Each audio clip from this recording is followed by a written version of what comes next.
и някой ти предлагаше цифрена сума, ти правиш ремонт вкъщи. Да, заспивам за 10 секунди на възглавица, значи всичко е наред. Слушаш следващия, пита да се поведи. Имаше спома дали се поведи или не. Беше спрял и от нищо ми пише, тренер, ако тренирам 2 месеца сериозно, ще може да ме пуснеш на мач. В този клуб правим крачки назад, само се засилим. Няма назад, само напред.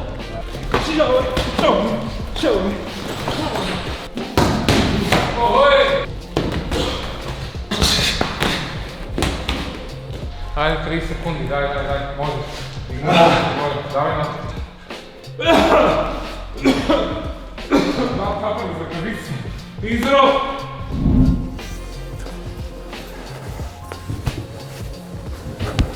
Здравейте и добре дошли в канала.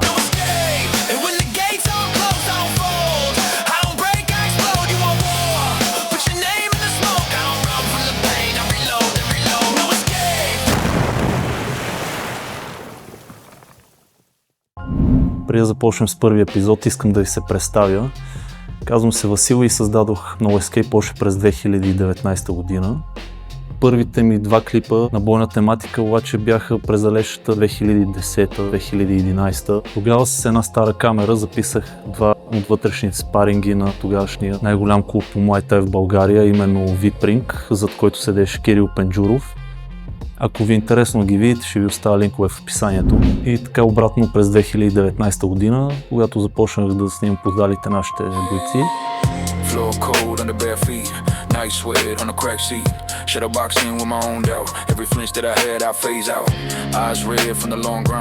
Clock dead, but I keep time. Every setback in my spine, every bruise is a headline. Pressure on my chest, I can brace it. Fear in my throat, I can taste it. Blink once, that's a slip, that's sleep. Аз самият съм тренирал различни бойни спортове от много малка възраст. Започнах в детските си години с теквондо, после преминах през Muay Thai и накрая завърших с кикбокс, като имам къс състезателен опит в кикбокса и 2 медала от републикански първенства в стилове K1 и лоу-кик. В бойната си видеовизитка, освен българските шампиони, мога да включа и имена като Артем Левин, Забит Самедов, Бенуа Сен-Дени и известният треньор по Muay Thai Гае. Той стана вайрал с едно от видеята в канала ми.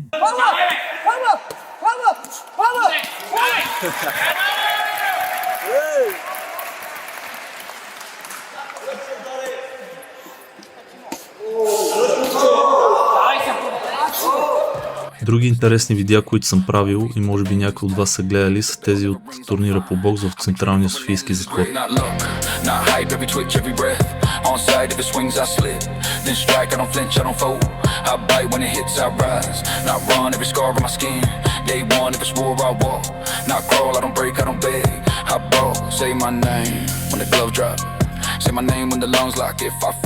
Любимите ми проекти обаче са документалните филми, които заснех заедно с Никола Дипчиков и Марто Петков, както и вземането ми на участие в един проект в 3 от гетата на Кейптаун в Южна Африка, като това беше проект продуциран и финансиран от Ивайло Гоцев и общо взето беше едно от най-силните преживявания в живота ми.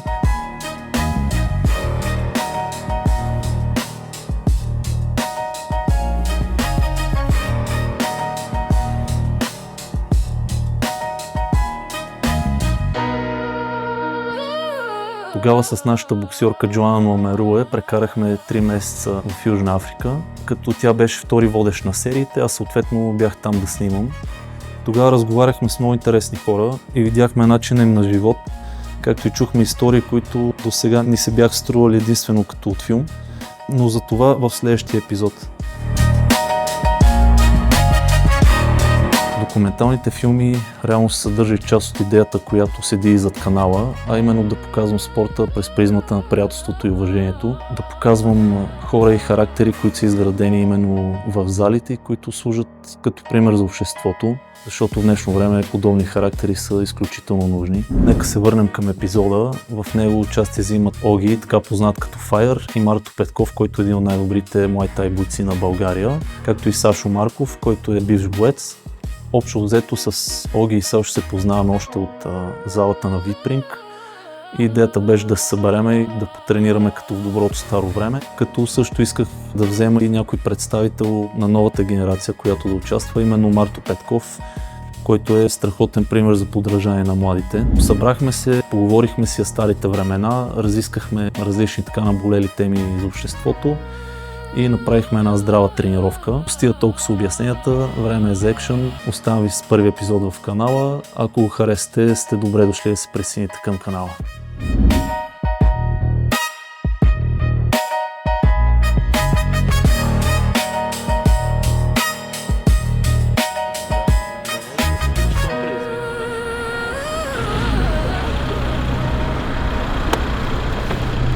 Събираме се. Как много трябва. Кажи сега, брат, на какво станахме свидетели? На 14 годинки си пуши цигарка. Тия за монстър, че най-вероятно. Отива за монстър или за хел. Няма стига, фирето пристига. Чух, че търсите чувал и имах един, обаче го подарих, затова се явявам аз да бъда бит.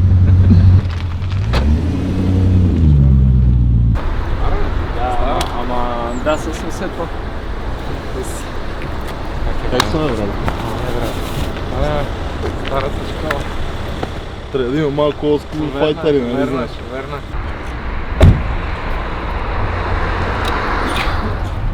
Да не удари някой ключ на боята, че пасна. Добре, с него обаче никакъв път. Сега едно момче по Цариградско ме гони сигурно 300 метра, човек, с едно AMG.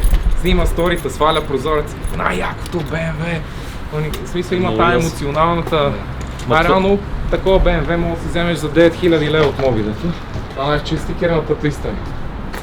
Това ли? Я снимай да покажа. Не е смисъл дали си ходил Първото ми състезание там.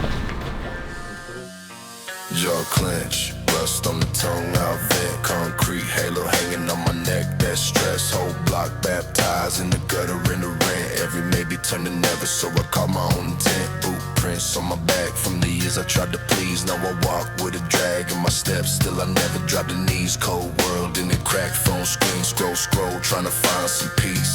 All I get is ass for a life I never live, in the list of things I need. I don't break, I grind, slow burn, sharp mind, heavy like a gravestone, built inside of flat lines. I don't fold, I rise, dead, live, rise. Има начини да се прави кеш с музика, но трябва да си престъпиш принципите. И аз това го осъзнах, че може и да не се прави както правят някои други хора, но пък така срещате някой на улицата, пазаруваш в фантастико и някой почва да крещи и те прегръща и вика: братле, спаси ме от самоубийство, или какво си ми се случи и заради тебе свалих 50 кг, и хората се обръщат, нали, а не да влезеш в магазин и някой да те псува и да ти каже: буклук, взели FB-та тук, взели... Защото последните години звънат постоянно такива бетинги и предлагат 6 цифрени суми, което, нали, се раждат и се дете и някой ти предлага 6 цифрена сума, ти правиш ремонт вкъщи, накъцни си и си викаш: апетитно е, ама от друга страна, бата, пък гледаш детето и си казваш: на какво го уча, един ден като ме види, бата, и като стане хазартно зависими, аз му кажа... С тия бетинг, от Орлов мост до Черната котка ги борях 10 или 12 билборда.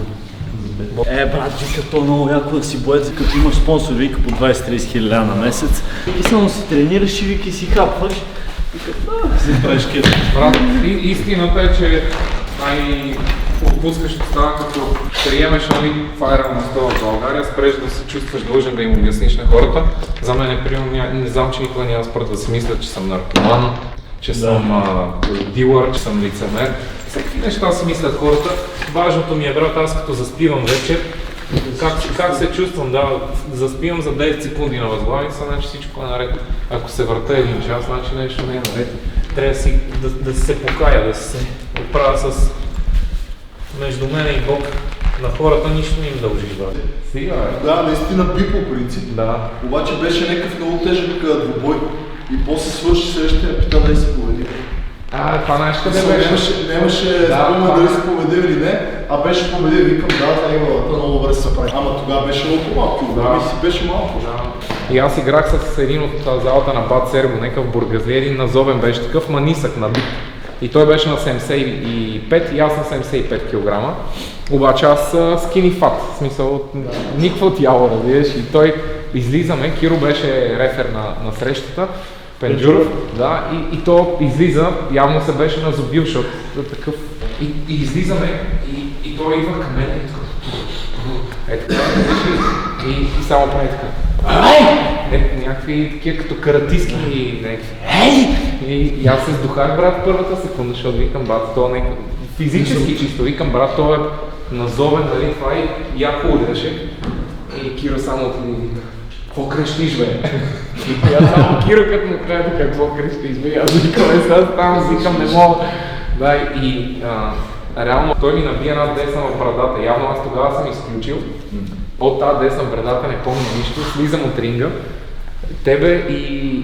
Аз се бих тогава, само че карахме да свалям 8-6 и тогава бих с този Слави от Петрич, дето е. Да. Бих го смукал от първата среща и после Марчо път той би един с смукал с едно ушило, му свали това. И после играхме след 15-20 минути финал и с Марчо. Там беше казарма. Някой да се обади нещо и пенджурата прави на дъс. И ти, брат, направо правиш и така трепериш, искаш си тръгнеш от тренировка. Няма го това, брат. Няма и да го има. Не, така, брат, защото аз като почнах, тренирам при първите тренировки, първите месеци, Томка ми казва браво, аз след тренировки излизам, звънна на гаджето ми. Викам, Томка ми каза браво, много съм щастлив. Примерно на някаква техника, че съм ритвам както... Не, има го, но просто вече е много рядко срещано и преди е било примерно 70 деца, 60 са били яко надъхани и са искали да са на това място. За най-малките бяха 18 нагоре, имаше състезателен бойния рик, имаше такива напреднали. Другите неща те много те надъхват. Примерно ти каже Боди Загреб, това означава, че си редовен, че изпазваш нещата, правиш му за всичко. Примерно Сашо води загрявката и ти вече си...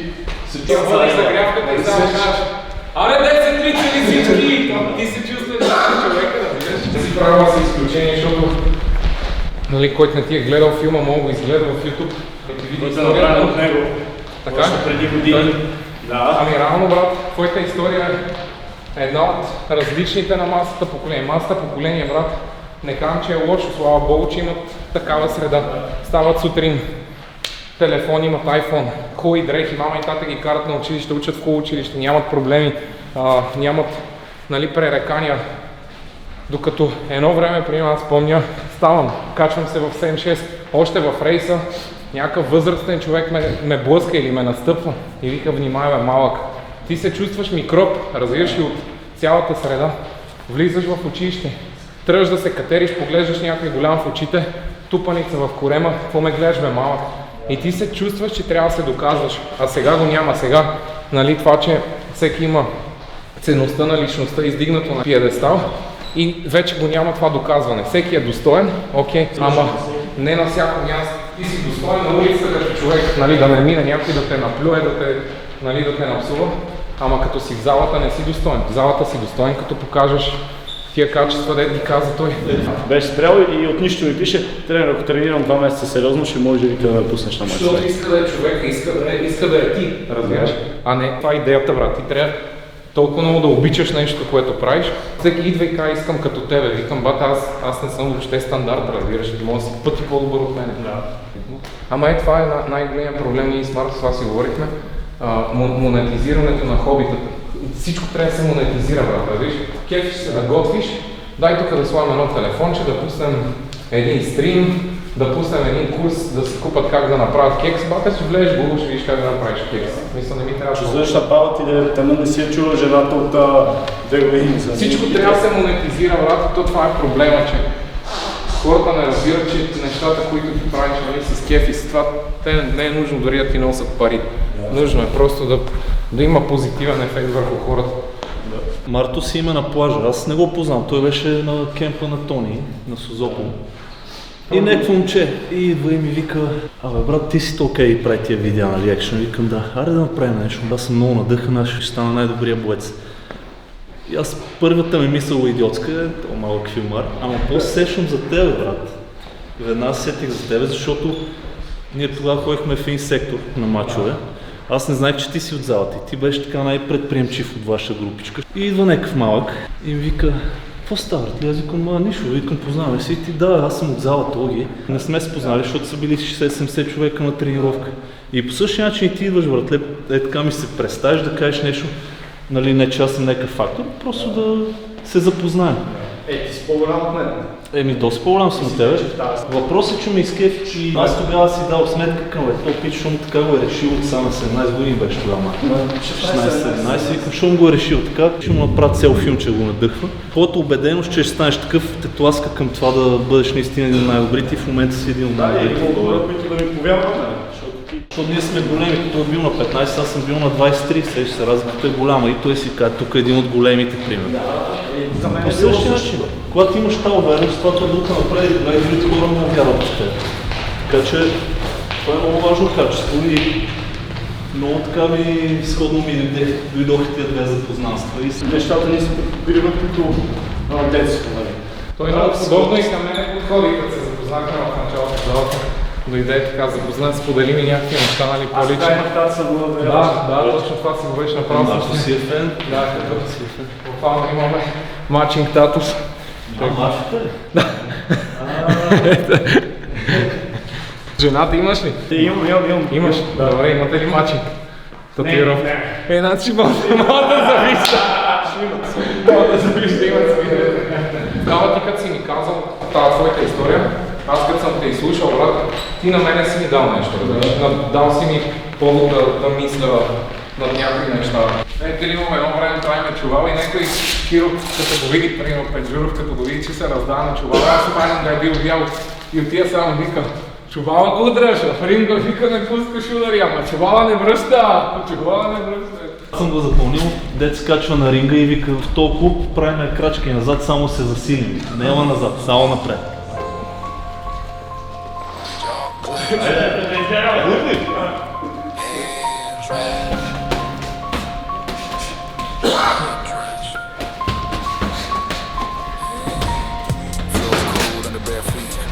Sweat on the crack seat, shadow boxing with my own doubt. Every flinch that I had, I phase out. Eyes red from the long grind. Cloud dead, but I keep time. Every setback in my spine, every bruise is a headline. Pressure on my chest, I can brace it. Fear in my throat, I can taste it. Blink once, that's a slip, that's sleep. So I stare till the dark stares deep. No ref, just a steel nerve. Heart thump in a slow curve. If it moves in my blind side, neck turns right on time. This is not hype, every twitch, every breath. On the swings, I show. Then strike, then flinch, I don't fold. Not right when it hits the lines. Not burn every scar on my skin. Then start this road. Not crawl, I don't break, I don't beg. I crawl, hey. Post drum in the side of my neck. Red tails like a page I dissect. See fear in the tap of a heel. See doubt in the drag of a step that's real. Knuckles split, but the will clean. Fight film looped in my skull screen. Every loss that I took, I rewind. Only pause when the weak parts die. Sweat drip. Както виж, Алекс спира времето, спотинг да си явно късна става само. Even mercy got a price, I know. Heart heavy, but the stand's lit. Calm face, but the veins tight. If the bell never rings, I'm fine. I've been training for an endless grit. Not luck, not hype, I twitch every breath. On sight, if it swings, I slip. Then strike, I don't flinch, I don't fold. I bite when it hits, I rise. Not run, every scar on my skin. Day one, if it's war, I walk. Not crawl, I don't break, I don't beg. I ball, say my name when the glove drop. Say my name when the lungs lock. If I fall face first. Dead last with a champ's heart burst. This is grit, not luck. Not hype, every twitch, every breath. On sight, if it swings, I slip. Then strike, I don't flinch, I don't fold. I bite when it hits, I rise. Not run, if it's scar on my skin. Day one, if it's war, I walk. Not crawl, I don't break, I don't beg. I brawl.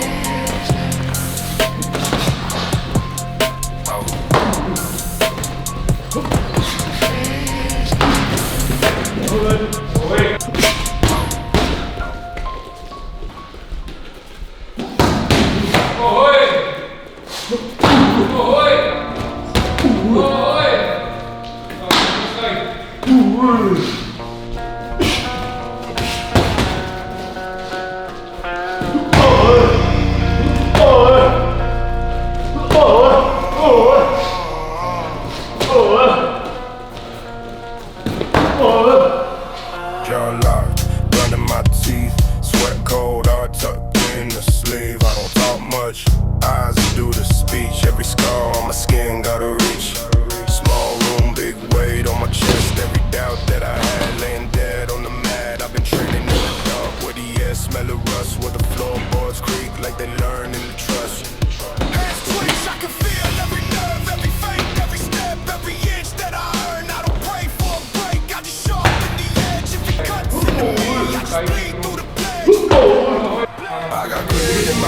taste blood when I speak. Every hit that I take, plant roots in my feet. If I flinch, then I fall, so I stand, never blink. This is fight, this is will, this is me. Браво, давай! Оле! If I'm hurt, let it carve what I bring. When the wall starts to bend, I don't beg, I don't bleed. I just stand through the storm till the storm learns to breathe. Till the storm learns to breathe. Браво! Браво! Хем дрова, хем въздух. Айде 30 секунди, дай, може. Давай на воля. Давай на воля. Ръцете горе, не пускай ръцете. Прибрани лакти. Айде, издръж. Издръж 15 секунди на остана. На воля. Браво, да.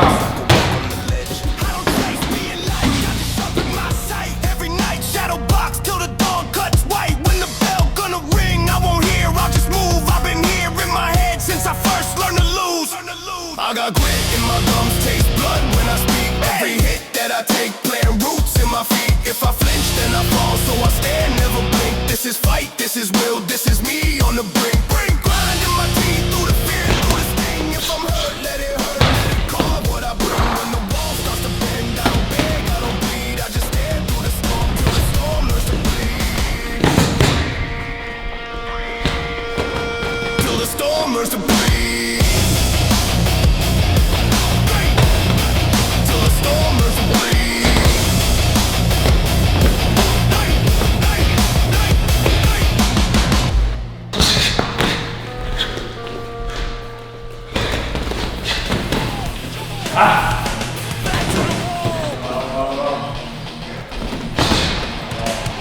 To the wall, jaw tight, teeth grit. Hands scarred up from the last bad fit. Whole block raised me on rage and spit. Ain't a thing in my past that I'd ever forget. Steel in my stare, yeah, I slept in the rain. Learn real quick, what'll crack your frame. No hugs, no help, just hunger and shame. Turned every cold night to a spark in a flame. No escape, no excuse, I was built in the fire. Every scar that I carry just sharp as the wire. Rough and rugged, I don't bend, I don't break. If the world's gonna crush me, better bring more weight. Better bring more weight.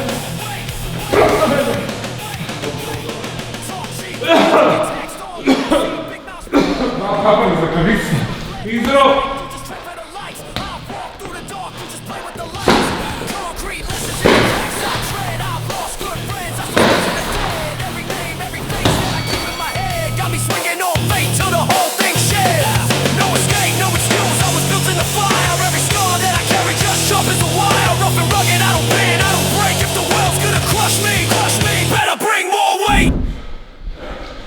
Това да насаща коляното през ръкавица.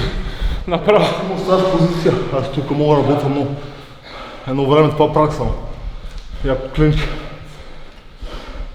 Оставаш ме си работя колената, брат. Ема ти си висок и работиш отгоре също.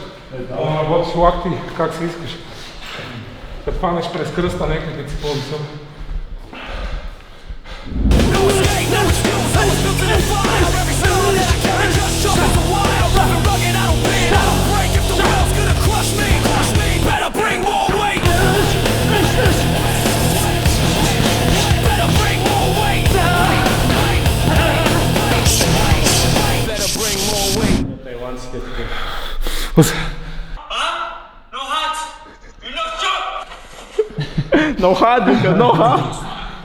Егото на повечето българи не би им позволило да бъдат показани от лошия профил на снимката. Всеки, който нека ми правят снимки, нека кой ти е хубавия профил. Викам, бате, вие шегувате ли си? Баба ми казва, че съм много грозен и дебел и едва ли ще стане известен, така че едва ли знам кой ми е хубав профил, бате.